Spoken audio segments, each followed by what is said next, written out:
consequences of a ground operation in Rafah in the current circumstances would be catastrophic for the people of Gaza, for the Palestinians.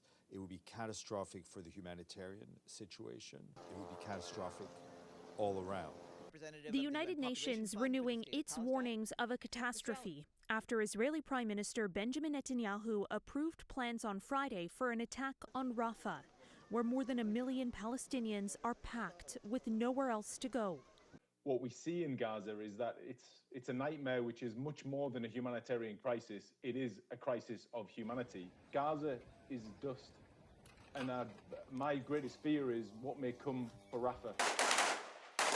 The Israeli military is preparing for the operational aspects and for the evacuation of the population, the Prime Minister's office said, without giving additional details about the offensive or timeline.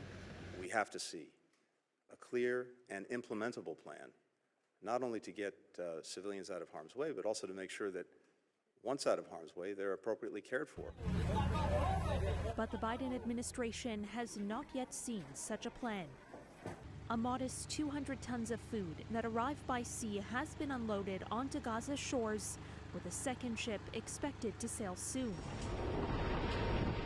While Germany, Jordan, and the U.S. all airdropped aid on Saturday as part of efforts to get desperately needed supplies to suffering Gazans. Nearly 1 in 3 children under 2 years old in the enclave's north have acute malnutrition, according to the UN's Children's Agency. As fears grow, Rafah will meet the same fate.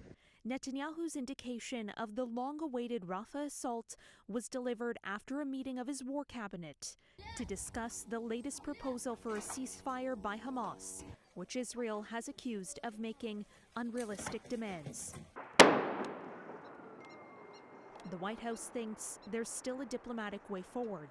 The proposal that was put forward is certainly within the bounds of, in broad brushstrokes, within the bounds of the deal that we've been working on now for several months. While publicly Netanyahu is dismissive of the new proposal, he's not shutting the door on negotiations.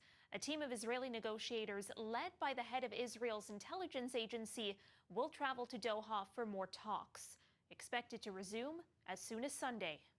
For City News, I'm Caryn Ceolin.